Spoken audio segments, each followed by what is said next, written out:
Hello and welcome to the third chapter of our faction warfare tutorial series. In this chapter we will talk about insurgencies or pirate faction warfare. Insurgencies are relatively new content in EVE Online. They were introduced in November 2022 in Havoc expansion.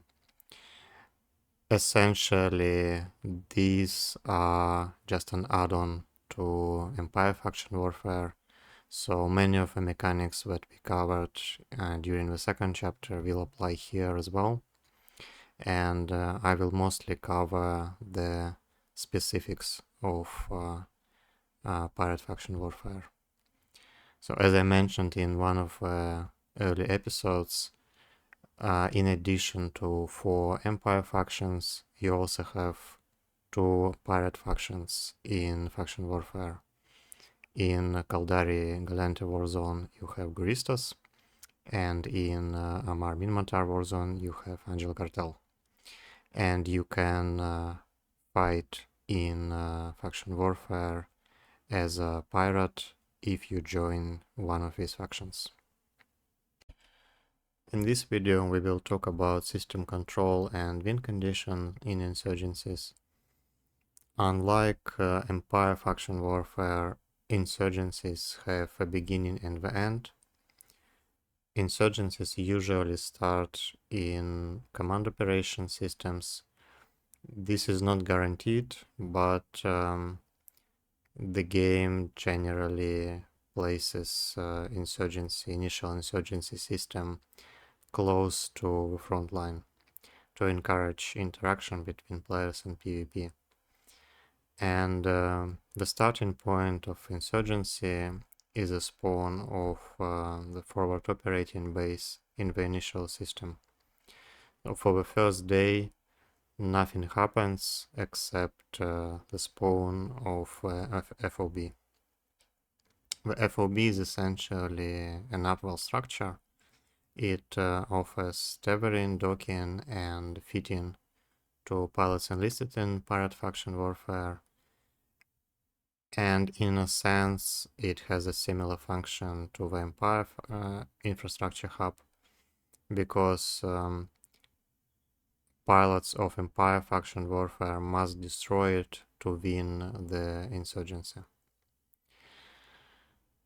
The system control works similar to the Empire faction warfare. Pilots need to complete different sites. We will talk about these sites in separate videos in more detail. The core site is very similar to the complex in the Empire faction warfare, and when you complete these complexes and other activities, you can increase corruption or suppression. If you are enlisted in pirate faction warfare, these activities will increase corruption, and if you are enlisted in Empire faction warfare, then your activity will increase suppression. And there are 5 levels or stages of corruption and suppression in systems affected by the insurgency, and each of these levels trigger specific events. So 5 events for pirates and 5 events for Empire faction warfare members. The win condition in insurgencies is straightforward. One of the sites needs to reach a certain number of systems at level 5 corruption or suppression.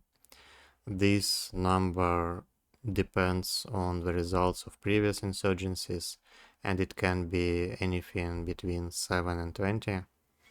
So every time one of the sites wins the insurgencies, it will need to reach one more system for the next insurgency to put one more system at level 5 corruption or suppression.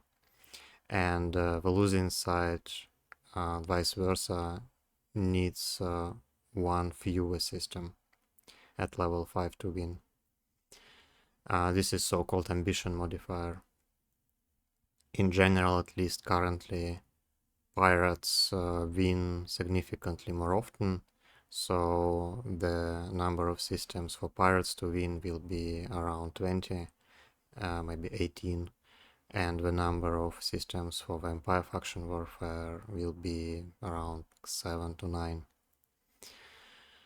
And in addition to that, Empire faction warfare pilots must destroy pirate forward operating base, similar to the infrastructure hub.